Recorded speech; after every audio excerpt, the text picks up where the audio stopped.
also a little bit of a survey on there. I need feedback from you. If there's anything that you think I could do to improve my programs, please tell me. And some of you did yesterday. And there were nice comments. There weren't anything real rough on me, and I appreciate that. But you had some good suggestions, and I appreciate it. So, take your time to do that if you can. You don't have to hand these in until we're done at the end of the second session. So, lots of time to fill stuff out. Anyone can sell when conditions are great. You can take a kindergartner who knows nothing at all, and they can sell when people have piles of money and there's plenty of stuff to sell. It doesn't take much skill at all. Anybody can do it. You're on Easy Street. Things are grand, but it's not always that way. Here's what we really face. We often are dealing with this. Constant downward arrows, things that all of a sudden come up that we never expected, we never anticipated, and all of a sudden, what we were depending on to achieve with business is not happening. What are some of these things? An uncertain economy. Not a bad economy, necessarily, but an uncertain one. When people get uncertain about things, they start to pull back. Price-cutting competitors. So, here you are in your marketplace, and all of a sudden somebody else is pushing advertising, maybe in some other medium. They know what your rates are. Now they're trying to undercut your prices to try to get business. And I have to say, in all of my seminars, the one thing that I tell small business people is, do not ever resort to price cutting just to get business. If you can do anything, not to cut a price, do it. Because what happens when people start cutting prices like that just to gain share in the marketplace is that they create a new plateau for everybody. And it does nothing but create problems for you later with your business, because once you cut your price 10%, 15%, 20%, 25%, that becomes the new expectation for everybody. And you cannot get out of that. Boy, it is easy to cut a price, but it's hard to get it back up again. So always keep that in mind. And if you're a salesperson, you are front line protecting the dollars of the business that you represent. So don't give it up. People worry about the future. And when they start worrying about the future, they start thinking, maybe I better hang on to this money because I might need it. Sorry about this one, but it's true. The hysterical news media. If it's gloom, we'll find room.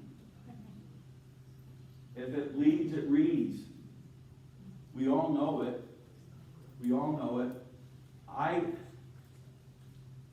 really am a news fanatic. I like to listen to the news. But after the pandemic started kicking in, I stopped watching the news. I just had enough. I really did, because it was starting to affect the way that I looked at things, the way I thought about even my own business and what my prospects were. And to be honest, with my business, I was totally dependent on trade shows. You know what happened to trade shows for the last 2 years? I watched everything go right down the toilet. But I made up my mind that things are not going to stay this way, and it was time for me to get to work doing some things that I needed to do. And one of them was to have a totally new website designed and launched, which we're very happy happened, thank you Elise, about a month ago. But it was a big investment, but it was an important one. And I took the time to just figure out, how am I going to recategorize what I am, what I do, and how I can present myself to the world. And so I did it because there wasn't much else going on, so I took advantage of it. But one of the things that I absolutely said I cannot do anymore is listen to all of this negativity. It has to stop. So you can create your own new selling environment, and that's what we're going to talk about.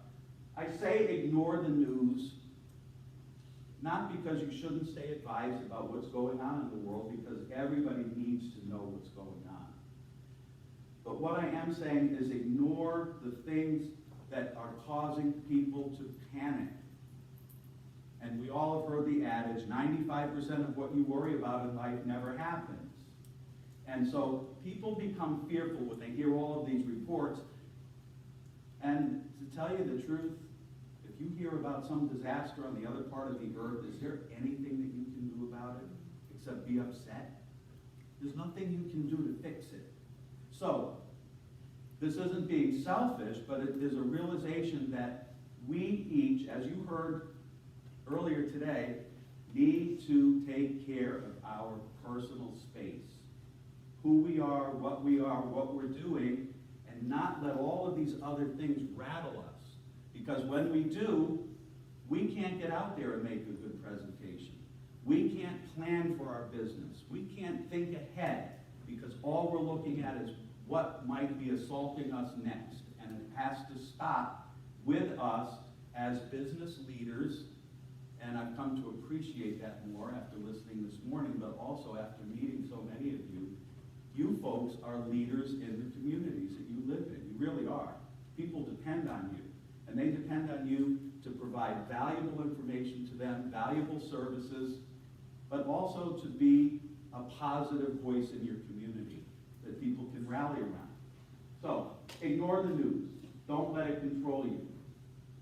Make sure that you're researching your prospects, and we talked a lot about this yesterday in the program on negotiating.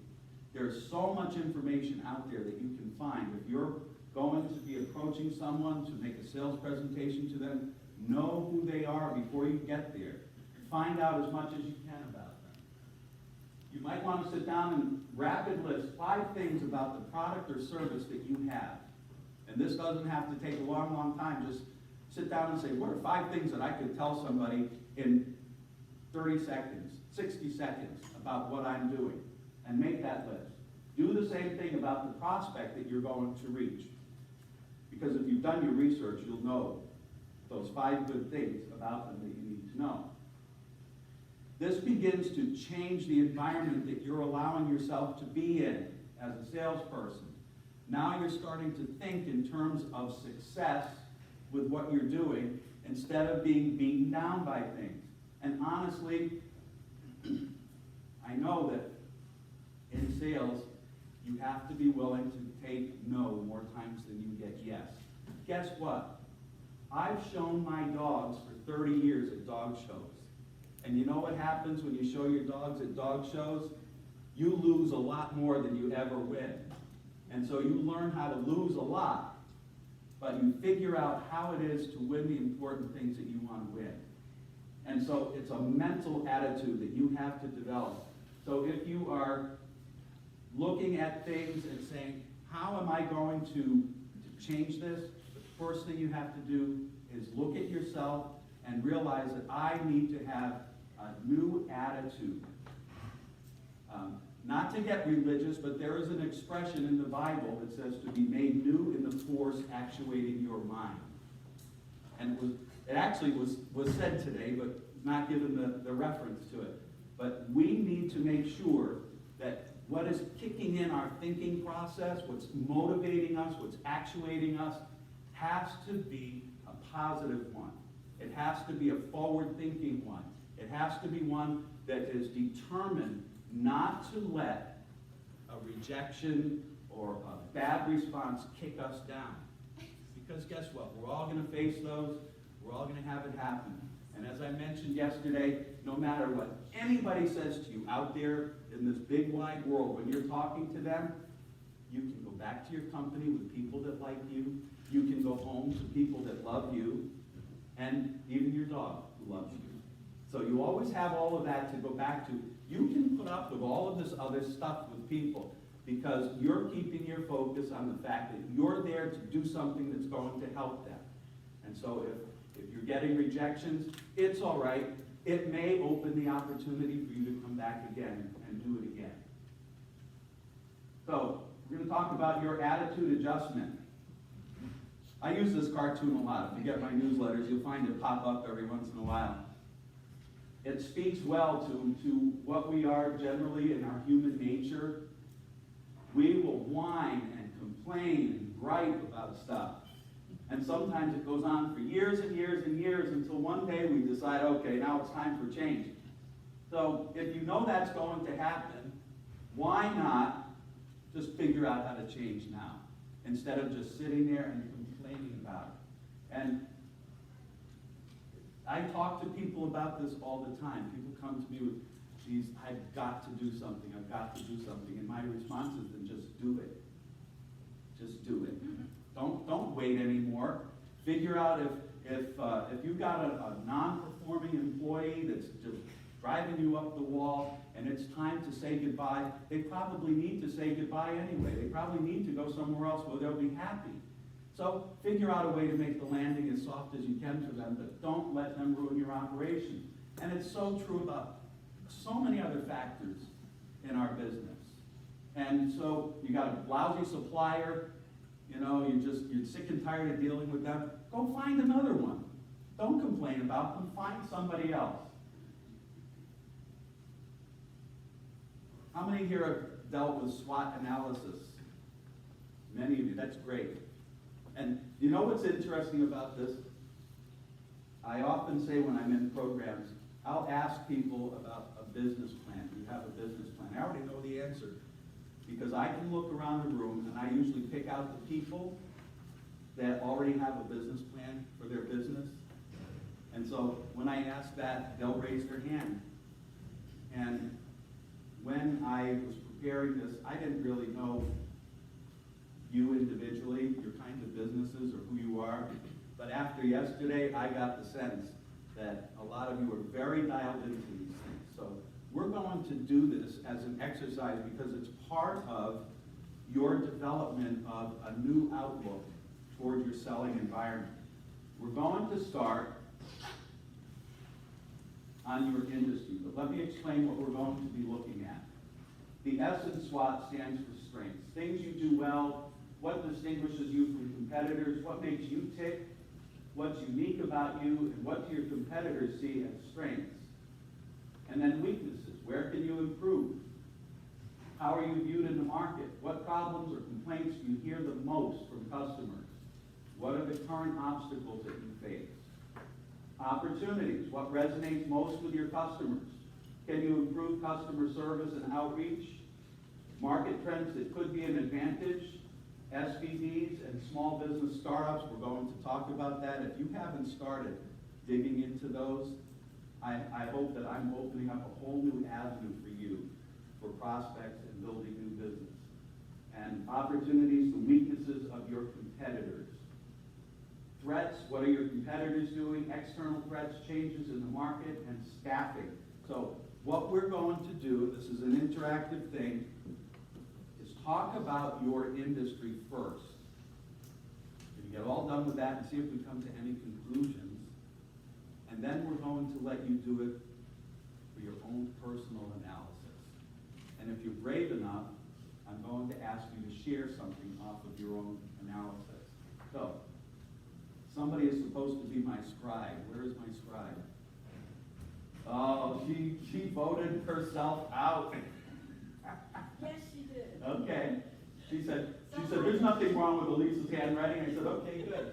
Then that'll work. So, let's just kick this around. What do you see as strengths in your industry? What are things that you could say are the real strengths of my industry that I'm in? Distribution. Distribution? Community-oriented. Community-oriented or local? Readership.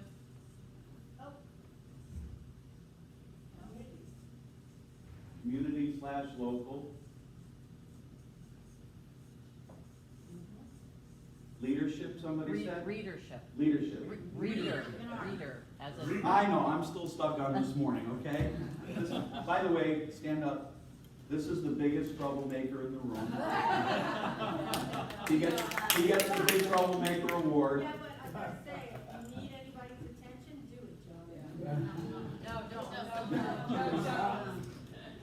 Is it time to start? No. I thought that was a real whistle, I didn't know that was you. No, it's John. I sat at dinner with him the other night, and I had the most fascinating conversation. What a story. If anybody here that's new, hasn't met him and learned his story, you need to spend some time with him. It's a really good story. Okay, so we got distribution, community/local, readership, not leadership, Come on, there's readership, something that you guys aren't hitting on. Goodwill. goodwill. Yeah. No, that's not it. Yeah, an interesting one. We carry the history of our community. You carry your community's history. Business relationships. And we're gonna talk about that. That is a very powerful strength in your industry. Cross-pollinator ideas. We'll see if Elise is keeping up here. Cross-pollinator? Cross-pollinator. I like that. You could just put an S up here and circle it so we know what we're talking about. Trusted source. That's what it would. What was that? Trusted source. Trusted source.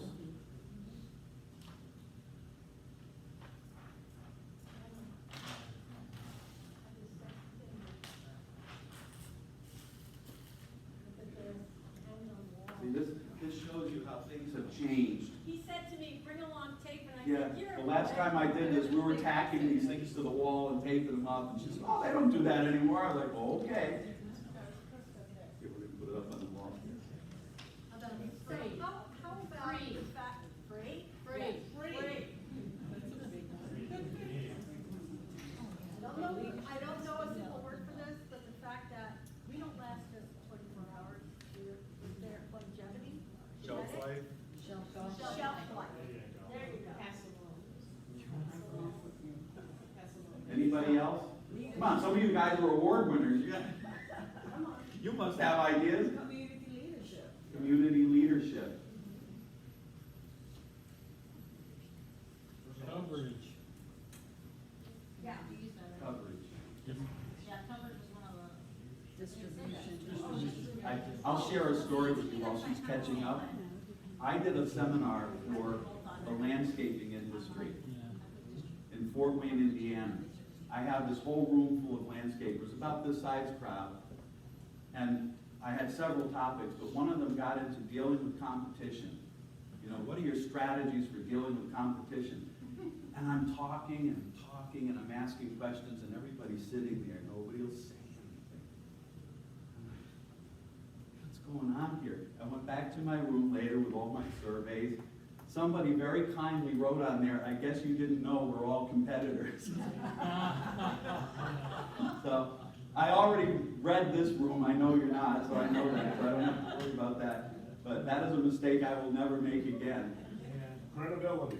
Credibility. That kind of goes along with trusted source, but.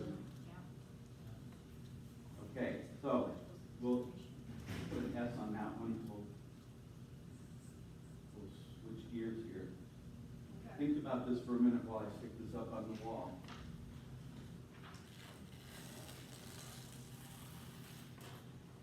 These are nice. I I'm gonna know. buy one and take it home. They even My have wife that- will love it, I'm gonna be They sticking this even up all have over that the wall. in small versions, like tiny ones. Like Post-it notes. What do you see our weaknesses? A tiny one. Small staff. Small staff. Staff at all. Any kind of staff, big, small, doesn't matter, finding people. Tiny people. Finding. We were talking about this yesterday, and I just throw this out, and I hope that you don't think I'm being foolish, and maybe some of you have already done this, and so I'm just telling you something you already knew. One of the things that's happened because of COVID, school teachers hate their jobs. They hate their jobs. They don't hate teaching, but they hate what they have to do to be teachers anymore. If you look at the skills that teachers have, they're phenomenal. And I would bet that A school teacher could become an incredible salesperson. They could become an incredible writer on your staff. That they could do just about anything that you need done. One of the challenges that I have in some clients is that they can't get management type people that will train the rest of their staff.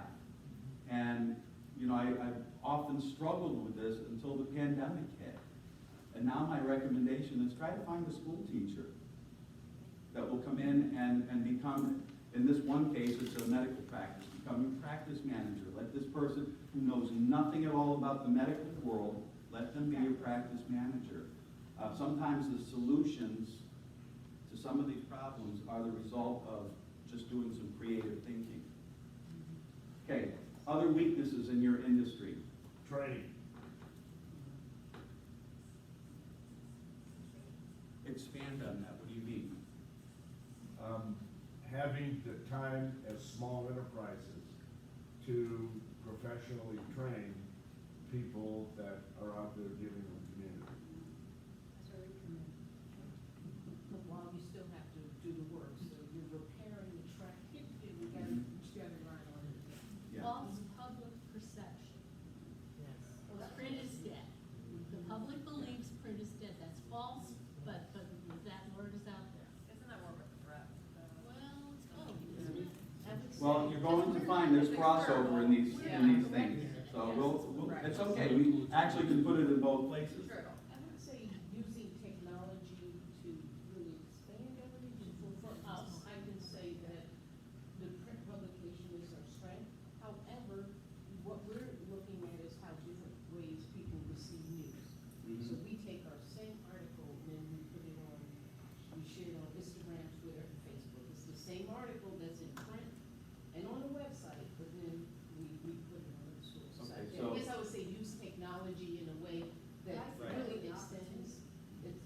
Well, it can be both. It can be Because both. the industry apparently is weak in that regard, Yeah. but we'll get to that. Well, we don't quickly pivot. I think using technology to. Like modernize. The perception that the weekly is an older reader and lower income. Yeah, I was stunned at those statistics yesterday. Me too. And I'm gonna share something with you as we get into this that is probably going to really ignite you. That fits right in with that. Older and lower income readers. And your demographics are neither, apparently. That's right. And old media, we'll consider old media.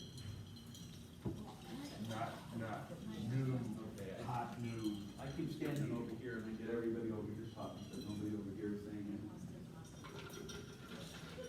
You guys, with all the awards on your table. What else do you see as some weaknesses? Carl, here, we sometimes have the David against the Goliath. So you look at some of these giant media companies that we find ourselves pitted against. And so we're often the very small, standing against very large. Are you a giant? Us against Gatehouse, for example, Mhm. you know, that kind of thing. We're the David. Right. We're the David. That could be perceived as a weakness, but I have somebody right in this room that already fixed that perception. But you're right, you're right. And if you're a salesperson,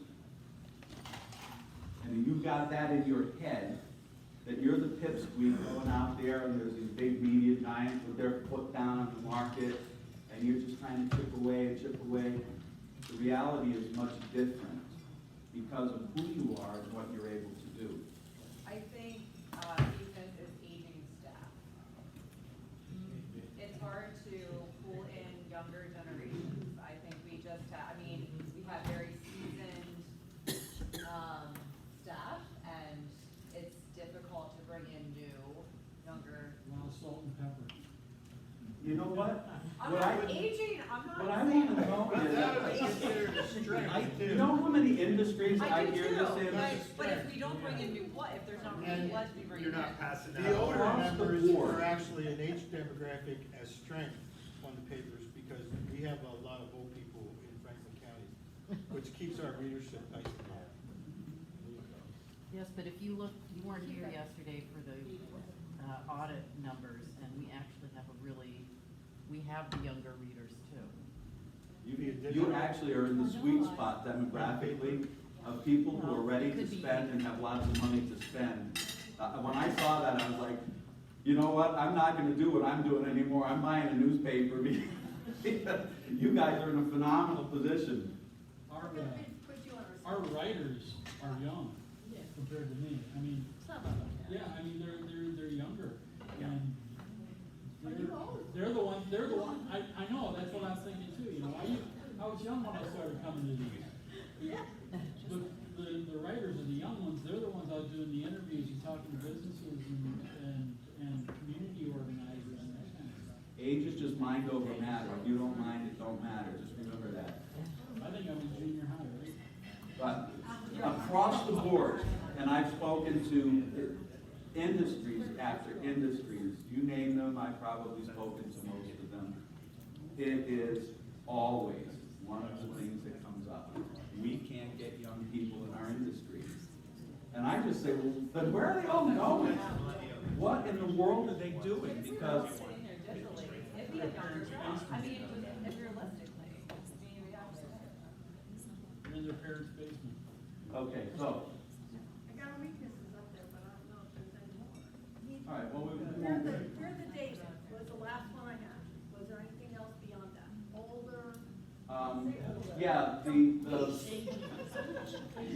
younger staff, or, you know, finding young people. Finding young, lack of finding. Lack of youth, Aging staff. aging staff.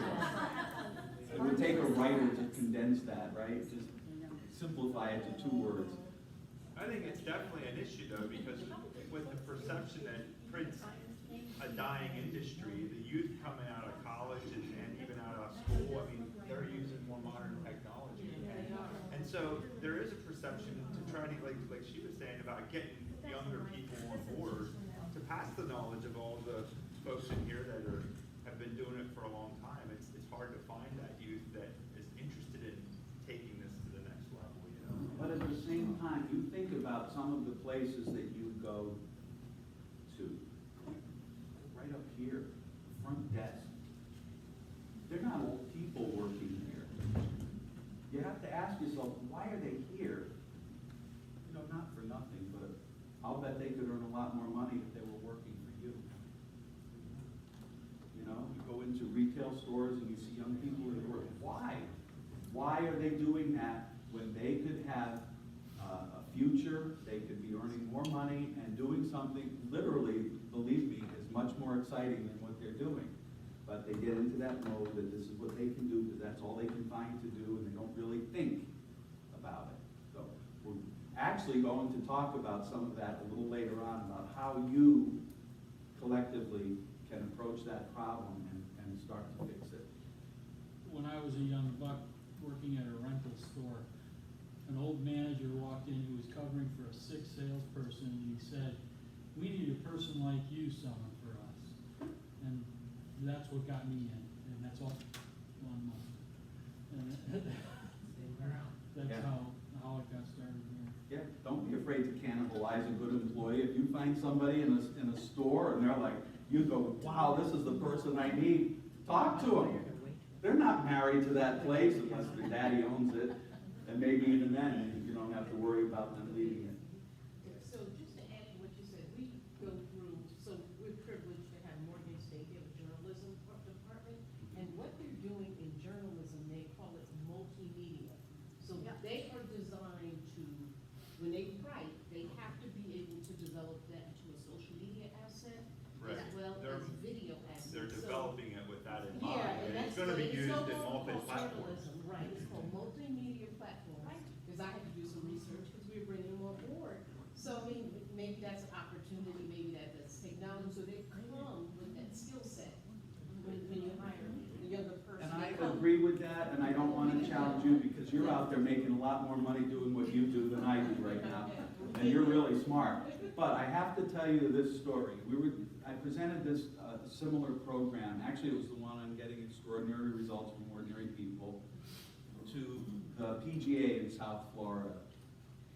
And when we got to the topic about how to hire people, we talked about, you know, what is it typically that you advertise for? Let's say that you want a starter for your golf course. And there's some golfers here, right? You know, the typical kind of person that's a starter on a golf course. They're very friendly. They're there to make sure everybody has a good time. So I said, what do you advertise for if you're looking for somebody like that? Well, somebody that's a starter at a golf course. I said, well, then you know what you get hired? A starter from another golf course. And you know what you get when they come to you? Just somebody that wants more money. And that's it. And every problem that they had in their last job, they dragged right along with them. So, when you're hiring people, and if you're looking for young people, look for the drive. As your speaker said this morning, look for the enthusiasm, look for the character of that person. Don't worry about your business. You'll train them to do exactly what you want them to do if they are the kind of person that you get excited about. You'll train them. So you'll find the excellent people that have good organizational skills, that can follow your instructions, do what you ask them to do, and you'll find amazing results with it. So let's move on to opportunities. What do you see as opportunities? How can you improve customer service outreach? What resonates with your customers? Market trends that might be an advantage for you? I mean, if I was writing this list, the first thing I would say is your demographics. From what I saw yesterday, that is a huge opportunity for you. Huge. Demographics. Good job, Margaret. D-E-M. Preference, consumers' current preference for locals, like at an all-time high, and that's our brand, that's what we do. Okay, so your opportunity is consumer preference for local. Because of COVID, it just, everything is kind of. Some other opportunities? I know one of the opportunities that we see is, businesses that wouldn't have considered us in the past have now reached out to get quotes to, it's at least on their mind because there's, I mean, COVID, a lot of little publications didn't make it through, and so the ones that are still here, it's an opportunity that maybe with customers that we wouldn't have had before, just sort of being the last man standing kind of thing, or surviving the pandemic or whatever. So, They see a lot of local businesses in right? the paper, and they're like, Sure. Well, and also they see us as a community paper. So I know during the pandemic, we would always try to make sure we went out to dinner when we could at local restaurants to just help it, And I think they look at us that same way as opposed to some, maybe if in the past they would have used another source of advertising. a partner. Community connector. Yeah. So we talked just before, when we were talking about weaknesses, we brought up digital. That's also an opportunity. It's something you need to look at. Our audit results aren't well known or understood. That's an opportunity to get that information out. Like Yeah. educating. Educating. And that goes along with a couple of things that I put on there. SBCs and small business startups. I'm going to talk about more of that later in the program. What did I also hear? SBCs, small business. Educating. Oh, John, what was the? Pardon me? Audit. Education. Audited. The audit Education. result. Education of the audit. Educating prospects on our audit positives. Real opportunity in our market is declining paid daily circulation. Oh, yeah. Yeah. Those big footprints are not staying so big anymore in a lot of places. And the fractured multimedia digital stuff. Yeah. So fractured. Hang on, This is a way to hold those focus. thoughts. What was that one? Focused rather than fractured multimedia.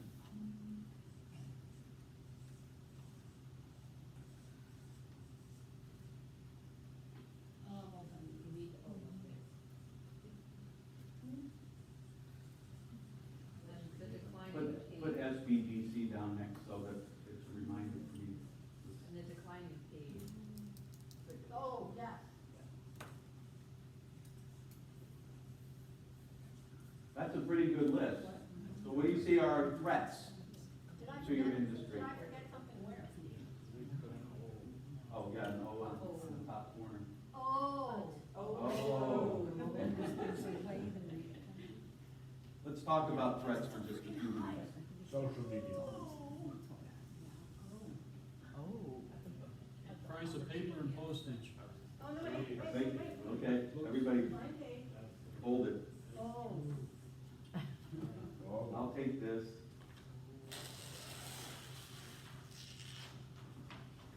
Okay, this is, See, Jay. Paper cost, Cost of postage paper. cost.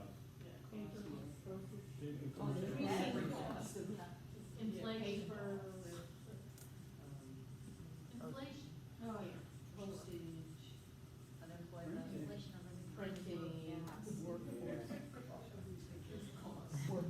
Unemployment compensation. How long do you want this list? I just put inflation. I think loss of employment, employees too, is another thing, Yes. or another threat. Yeah, I mean, I just got done saying that, but when you see billboards advertising $23 an hour to go to the warehouse store, Absolutely. you know, Yeah, but they don't tell they don't see the fine print underneath that, but they see $23 an hour, and that becomes the new expectation, Yeah, right? but they don't tell you only work for 3 hours. Yeah. Well, Right. or, yeah, part-time.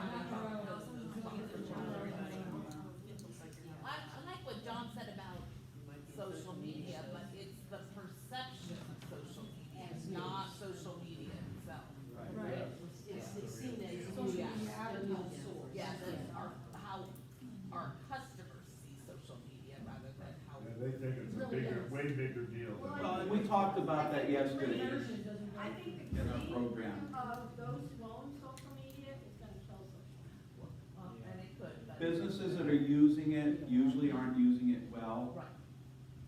So honestly, And they that's an think it's opportunity free. for you because you know how to figure out how to use any kind of medium We're to converted, advertise. They're not converted. Yeah, and there, so, if you think about it, even though that's a threat, that can also be an opportunity for you, and it draws on your strengths. So you see how this starts to work, when you really analyze this, you start to see, yeah, you know, I really hate that, I'm a print newspaper person, I don't ever want to see anything different, but everything is shifting underneath you. It is changing, you can't deny that.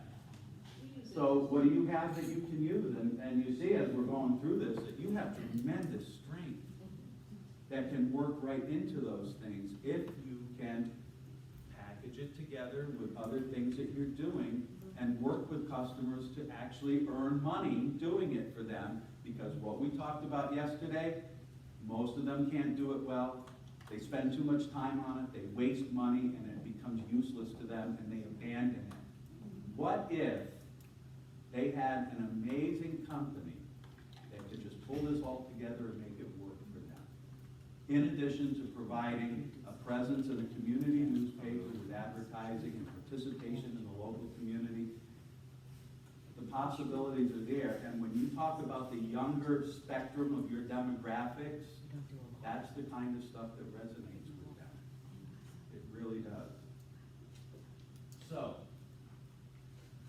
I think we've said this too before, but we didn't put up there, the misconception of print effectiveness.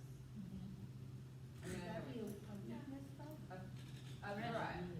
That's the misconception of print effectiveness. It is effective, but there's misconceptions that they're, Which is an opportunity for testimonials and media,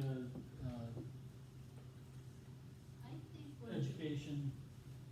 I think one of the biggest threats to us is a shortening attention span on the part of the general public and lower literacy standards. I think that's a real threat. Too much information.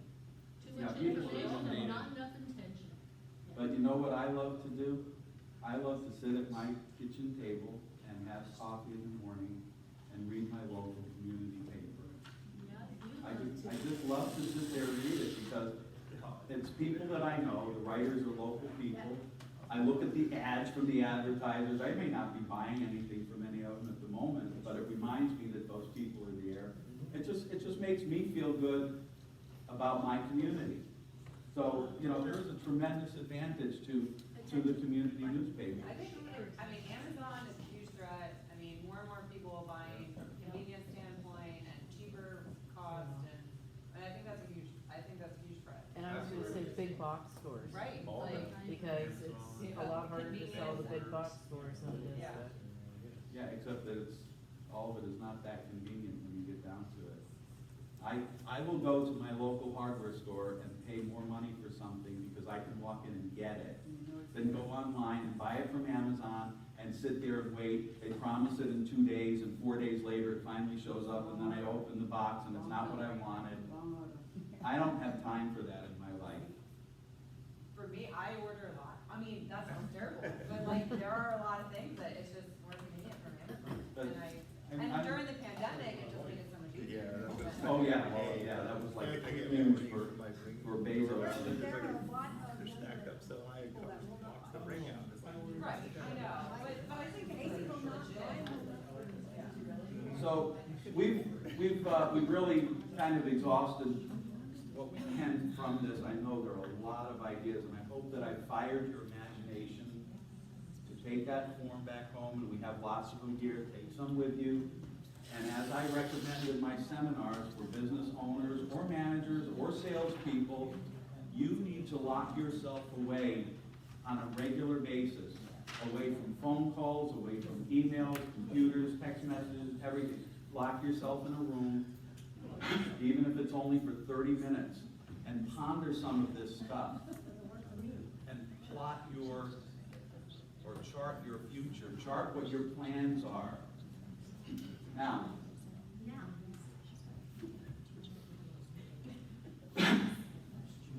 we have only a few minutes in this session, and I've got about another hour to go with these. And then I have another hour after that. No. I want you to think about all of this, and this, you took pictures of it, or you will take pictures of it, and you'll be able to see this again to remind you about this session, but this should fire your imagination. But what I want you to do as you look at this is realize how these things cross-pollinate one another. You've got strengths, and then you look at weaknesses and threats, and you say, well, wait a minute, I can overcome those things because I have this, and that will overcome it. You have opportunities that you're not tapping into. I have strengths that cover those. Yes, there are threats as a result of some of those things, but if I know about them ahead of time, I'll know how to navigate my way to prevent unwanted competition, to prevent a loss of market share, and actually, in some cases, wouldn't it be great to be the first person in your market to actually do something that nobody else is doing, to be the innovator? Because that's what you can do, and as we said about being small, it can be a detriment, but it also is a huge advantage because you can move faster than a lot of these other businesses. So, I handed out a second sheet, and I was going to have you do a SWOT analysis of yourself. I would wear out my welcome if I made you sit here for another hour. And I have a lot of good information to share with you, so I don't want to do that, but you've got the concept, and I hope I fired you up enough to take this home with you and sit down this week and do it for yourself. Analyze yourself. And if you are a business owner and you have a spouse, share the information with them, get their input on it. If you are a manager, share it with your business owners. Sit down and have a meeting about it. What you've come up with, what you see, get their input on it. If you're a salesperson, this is a good opportunity for you to really analyze how you're going about what you're doing and what you can do to capitalize on your strengths and fix your weaknesses and look for new opportunities. And those are good things to discuss with your business owner and manager as well. So you take that away as your homework assignment. I also handed out another sheet. Where are they? Personal business plan? Business business plan. You know, in my business consulting and also in seminars when I do them, I actually do a 2-session seminar on just writing a business plan. It's very tedious, but it gets the job done. Most business owners will not sit down and write a business plan. They will not do it. It is the absolute last thing they want to do. The Small Business Administration says that 50% of all businesses operate without a business plan. I don't believe it. In my experience doing all of these seminars and actually talking to real business people, I would bet that 85% of businesses operate without a business plan.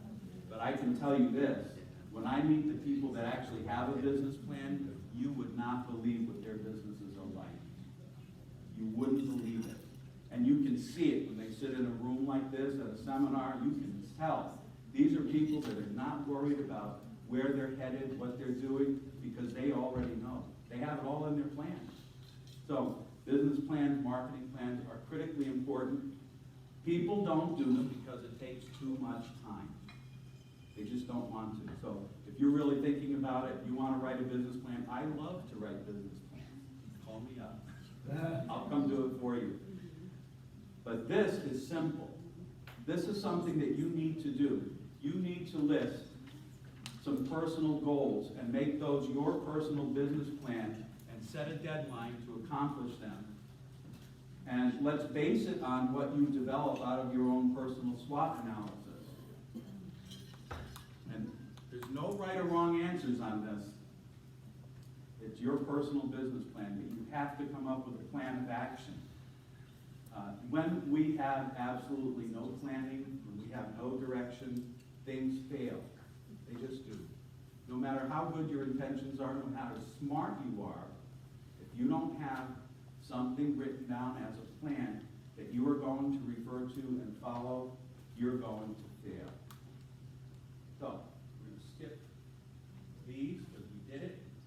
We're not going to talk about you because we already talked about you. I won't ask you to share some thoughts because you haven't come up with your own personal SWOT analysis yet. We're going to have a moment of truth here, but we won't do that unless anybody wants to talk about it. Anybody want to talk about their own personal strengths, weaknesses, opportunities? I won't force it out of you. Maybe it's something that you can all share with each other. Talked about the personal business plan. So, when we come back, after this commercial break, opportunities in a down economy and slow sales period, the concept of nothing to lose. Forget about being a salesperson, be a trusted advisor and consultant. Why you need to keep cold calling. I know you've heard this morning, I don't like that term. I like the term cold calling. I still use it. I like it. Why you need to keep doing it. Common problems and how to overcome them. Network and hand out business cards to everyone. And the final part will be your boss, manager, or other employees may actually know something. We'll talk about that too. We'll take a 20-minute break and come back and dig in.